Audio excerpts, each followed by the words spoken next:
गुरुमुखों, एक कोई व्यक्ति था जिसका एक नियम था। हर साल गंगा नदी के घाट पर जाना और स्नान करके वापस आ जाना। संध्या पूर्व वो वहाँ पर पहुँच जाता था और रात्रि को वहीं घाट के किनारे सो जाया करता था। सुबह 4 बजे उठ कर के वो गंगा का स्नान करता था और उसके बाद करीब 5 बजे अपने घर वापस आ जाता था। एक समय के अंदर जब वह स्नान करने गया तो स्नान के बाद बादल में आकाश में कुछ बदली थी। हल्का हल्का अंधेरा भी छा गया। जब वह घर वापस आने लगा तो कहते हैं कि रास्ता भूल गया। जिस रास्ते पर वह वापस आ रहा था उसी रास्ते पर एक संतों की कुटिया थी, आश्रम था वहाँ पर। उसने द्वार पर पड़ा, संतों की कुटिया। उसने सोचा कि रास्ता भूल गया हूँ, इन्हीं संतों को मैं रास्ता पूछ लेता हूँ। उनका द्वार खटखटाया। संतों ने दरवाज़ा खोला। आओ प्रेमी आओ, बैठो। कहने लगा, महाराज जी, मैं गंगा का स्नान करने आया था, वापस घर जा रहा था कि रास्ता भूल गया, तो कृपया मुझे अपने घर का रास्ता बता दीजिए। तो संतों ने उससे कहा कि हमें तो पता नहीं तेरा घर कहाँ पर है, हम तेरे को दिशाएं बता देते हैं कि उत्तर दक्षिण पूर्व और पश्चिम तुम्हें दिशाएं बता देते हैं, जिधर तुमने जाना है चले जाओ। अब बेचारा सोच में पड़ गया कि कहाँ जाऊँ। उसे कुछ समझ में नहीं आ रहा था कि किधर से जाऊँ। तो फिर विनती करता है कि महाराज जी, मुझे आप गंगा के घाट का रास्ता ही बता दो, फिर वहाँ मैं पहुँचकर वहीं से अपने घर चला जाऊँगा। तो संतों ने कहा कि प्रेमी, कौन सी गंगा, कौन सा घाट, किसकी बात कर रहे हो? कहने लगा, महाराज जी, अभी तो आपके नज़दीक ही है गंगा नदी, जहाँ पर दुनिया स्नान करने आती है। मैं भी तो वहीं हर साल स्नान करने आता हूँ, मुझे वहाँ का रास्ता बता दो। तो संतों ने कहा, प्रेमी, हमें तो गंगा के घाट का रास्ता पता नहीं है। अब वह और भी ज़्यादा परेशान हो गया। मन में सोचने लगा कि ये कैसे संत है जो गंगा के घाट के नज़दीक रहकर भी इनको गंगा का पता ही नहीं है। चलो मैं चलता हूँ, कहीं ना कहीं रास्ता तो मिल ही जाएगा। अब संतों की कुटिया के सामने एक सरोवर था, संतों का ही था, जहाँ संत नित्य प्रति स्नान किया करते थे। जैसे ही वो व्यक्ति आगे बढ़ा तो 3 गौएं काले रंग की उस सरोवर की तरफ बढ़ रही थी। उनको देखकर ये हैरान हो गया कि गौएं और काले रंग की। वो उनके आगे आकर खड़ा हो गया हाथ जोड़कर। मन में विचारने लगा कि ये कोई देवियाँ हैं। पूछने लगा, देवियों, आप कौन हो और आपका रंग ये काला कैसे है? तो उनमें से एक गऊ ने कहा कि हम तीनों बहनें हैं, गंगा, जमुना और सरस्वती। हमारे घाट के ऊपर पापी लोग आकर स्नान करते हैं तो हमारा रंग काला पड़ जाता है। यह संतों का सरोवर है, हम नित्य प्रति सरोवर में स्नान करके आते हैं, क्योंकि संत महापुरुष यहाँ रोज स्नान करते हैं। यह बड़ा ही पवित्र जल है, इसलिए पवित्र जल में जब हम स्नान करते हैं तो हमारी कालिक उतर जाती है, हम यहाँ से सफ़ेद होकर के वापस जाते हैं। तो वह व्यक्ति सोचने लगा, मैं भी कितना बड़ा मूर्ख हूँ जो संतों पर संशय कर रहा था कि जो गंगा के पास रहकर भी इनको गंगा का पता नहीं है, और यह तीनों नदियाँ इन संतों के सरोवर में स्नान करती हैं। वाकई संतों की बड़ी महान महिमा है। उसी वक्त वह व्यक्ति उल्टे पांव संतों की कुटिया पर आया और हाथ जोड़कर विनती करने लगा, प्रभु, मैं बड़ी भूल कर बैठा, आपके ऊपर मैंने संशय किया। मैंने आज आपकी महिमा को जाना कि जिन नदियों के ऊपर लोग स्नान करते हैं वो नदियां तो संत महापुरुषों के चरणों की दासी हैं, वो उनके घाट में आकर स्नान करती हैं। प्रभु, मुझे क्षमा करना। तो संतों ने फरमाया कि प्रेमी, सत्संग की बड़ी महान महिमा है। महापुरुषों के चरणों के अंदर जो भी आता है उनको सच्चा भक्ति का फल मिलता है। तीर्थ जाए एक फल, संत मिले फल 4, सतगुरु मिले अनेक फल, कह कबीर विचार। परम संत श्री कबीर साहिब जी अपनी वाणी में फरमाते हैं कि महापुरुषों के चरणों का इतना महान फल है कि जो इस लोक के अंदर भी ऐसा फल किसी को नहीं मिलता, जो हमें गुरुमुख महापुरुषों ने हमें श्री आनंदपुर धाम भक्ति का सच्चा दरबार दिया है। त्रिलोकी से न्यारा हमारे श्री परमहंस महाराज जी का ये सच्चा ऊंचा दरबार, जहाँ पर गुरुमुख जन श्री आरती, पूजा, भजन, सिमरन, सत्संग, सेवा, दर्शन और ध्यान का लाभ कमाते हैं। तो हमारा भी ये फर्ज है कि इन्हीं महापुरुषों के चरणों में अपना विश्वास, अपना निश्चय रखते हुए, इनकी आज्ञा और हुक्म में चलते हुए भक्ति का सच्चा लाभ कमाएं और अपने मानुष जन्म को सफल करें। इसीलिए गुरुमुखों, संतों के ये वचन भी हैं कि सतगुरु सा दाता नहीं, तीनों लोक मंजार, जो बखे सतनाम धन, भक्ति अमोलक सार। हमारे श्री श्री 108 श्री परमहंसों ने भक्ति, नाम और सेवा का ये अखूट खजाना श्री आनंदपुर धाम हम गुरुमुखों के लिए ही बना दिया है। इस दुनिया से निराला ये तीर्थ धाम त्रिलोकी के अंदर सबसे श्रेष्ठ भक्ति का सुंदर दरबार महापुरुषों ने रचाया है। कहते हैं संत सहजोबाई जी के ये वचन भी हैं, 68 तीरथ गुरु चरण न होत अखंड, सहजो ऐसा धाम नहीं सकल अंड ब्रह्मंड। दुनिया में कहते हैं कि 6 तीर्थ हैं। कोई एक तीर्थ पर जाएगा तो उसको कितना समय लगेगा, कितनी शरीर की तकलीफें उसे बर्दाश्त करनी पड़ेंगी। लेकिन महापुरुषों ने इस बात का निर्णय कर दिया कि एक गुरु चरणों में 68 तीर्थों का फल है और यह फल एक ही जगह मिलता है। वह हमारे श्री परमहंस दयाल जी महाराज जी के श्री चरण कमलों में बैठकर जो गुरुमुख जन अपने नेत्रों के सम्मुख श्री हाजरा हजूर महापुरुषों के दर्शन दीदार कर रहे हैं, उन्हें 68 तीर्थों का फल यहाँ श्री आनंदपुर धाम में गुरुमुखों को प्राप्त हो रहा है। संत कबीर साहब जी ने अपनी वाणी में भी फरमाया है कि जैसे किसी भूमि पर, किसी स्थान पर अगर बरसात होती है तो वह जगह हरी भरी हो जाती है, ठीक उसी तरह जब सद्गुरु अपने प्रेम की वर्षा, अपनी रहमत की बरसात अपने प्रेमियों पर करते हैं तो प्रेमियों का मन भी हरा भरा हो जाता है और वह अपने सद्गुरुदेव महाराज जी के दर्शन दीदार करके निहाल हो जाते हैं, खुश हो जाते हैं, भरपूर हो जाते हैं। जैसा कि इस समय भी अपने सद्गुरुदेव महाराज जी के दर्शन दीदार करके सब निहाल हो रहे हैं।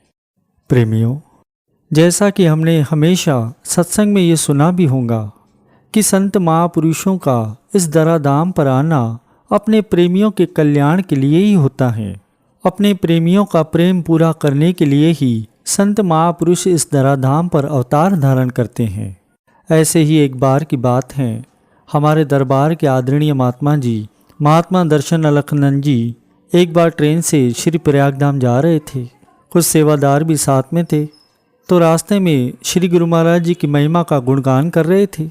तो एक सेवक ने विनती की, महात्मा जी, हम श्री गुरु महाराज जी को याद करते हैं, उनका ध्यान करते हैं, तो क्या श्री गुरु महाराज जी भी हमें याद करते होंगे? तब महात्मा जी ने बड़ा ही सुंदर सा जवाब दिया कि जैसे कोई बच्चा खेल कूद के समय, मौज मस्ती के समय अपने माता पिता को भूल सकता है, लेकिन माता पिता 10 काम करते हुए भी अपने बच्चे को कभी नहीं भूलते। इसी तरह ही हम प्रेमी जन, सेवक जन भले ही कहाँ जहाँ भी रहें, श्री गुरु महाराज जी अपने प्रेमियों का ध्यान भी रखते हैं, उनकी संभाल भी करते हैं और उनको याद भी करते हैं। तो सेवक ने विनती करी, तो क्या आपको ऐसा लगता है कि श्री गुरु महाराज जी हमें भी याद कर रहे होंगे? तब महात्मा जी ने कहा कि ऐसा लगता नहीं है, बल्कि पूरा विश्वास है कि श्री गुरु महाराज जी अपने प्रेमियों को याद करते ही रहते हैं और याद कर भी रहे होंगे। अभी इस बात को मुश्किल से 1 मिनट भी नहीं गुजरा था कि एक सेवादार ने आकर महात्मा जी से विनती करी कि महात्मा जी, श्री प्रयागधाम से श्री सद्गुरुदेव महाराज जी का टेलीफोन आया है। वे आप सबकी कुशल क्षेम पूछ रहे हैं कि सब ट्रेन में आराम से बैठ गए हो। आप सबका हालचाल भी पूछ रहे हैं और अपना शुभ आशीर्वाद भी फरमा रहे हैं। श्री सद्गुरुदेव महाराज जी का ऐसा प्यार देखकर, ऐसी करुणा देखकर, अपनापन देखकर हर एक सेवक की आंखों से प्रेमाश्रु बह निकले। सब ने हाथ जोड़कर श्री सद्गुरुदेव महाराज जी का आभार प्रकट किया। तो गुरुमुखों, एक सेवक के मन में चाह भी क्या होती है कि मैं हमेशा ऐसे संत सद्गुरु की चरण शरण में रहूं, जो अपने सेवकों पर इतना प्यार लुटाते हैं, इतना अपनापन लुटाते हैं, इतनी रहमत बरसाते हैं, अपने प्रेमियों का प्रेम पूरा करने के लिए, उनका भाव पूरा करने के लिए, उनके जीवन में सच्ची खुशियां भरने के लिए ही महापुरुष अपने तन पर कष्ट उठाते हैं और अपने प्रेमियों को भक्ति का दान बख्शते हैं, ताकि वे अपना लोक परलोक दोनों ही संवार ले और ये जीवन भी खुशी खुशी व्यतीत करें। ऐसे ही एक बार एक प्रेमी विदेश से श्री दर्शनों के लिए आया था।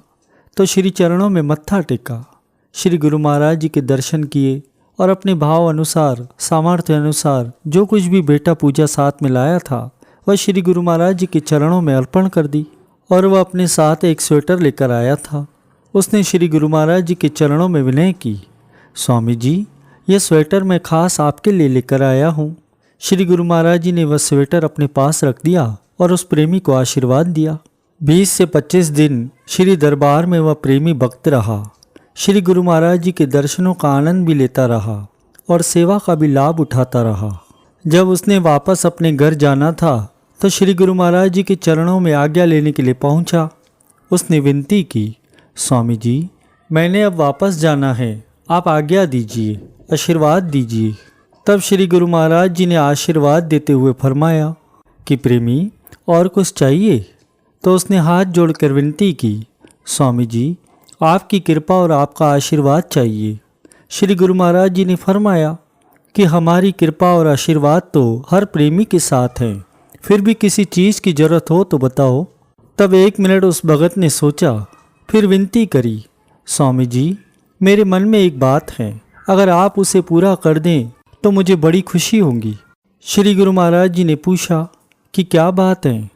तो विनती करने लगा कि मैंने देश विदेश इतनी जगह घूमा, आपके लिए मुझे कोई स्वेटर पसंद नहीं आ रहा था, तो बड़ी मुश्किल से एक अच्छी सी स्वेटर पसंद आई जो मैं आपके लिए लेकर आया था।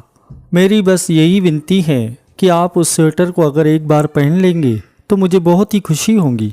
मैंने अब विदेश को जाना है, फिर न जाने मैं कब दर्शनों के लिए आऊँगा।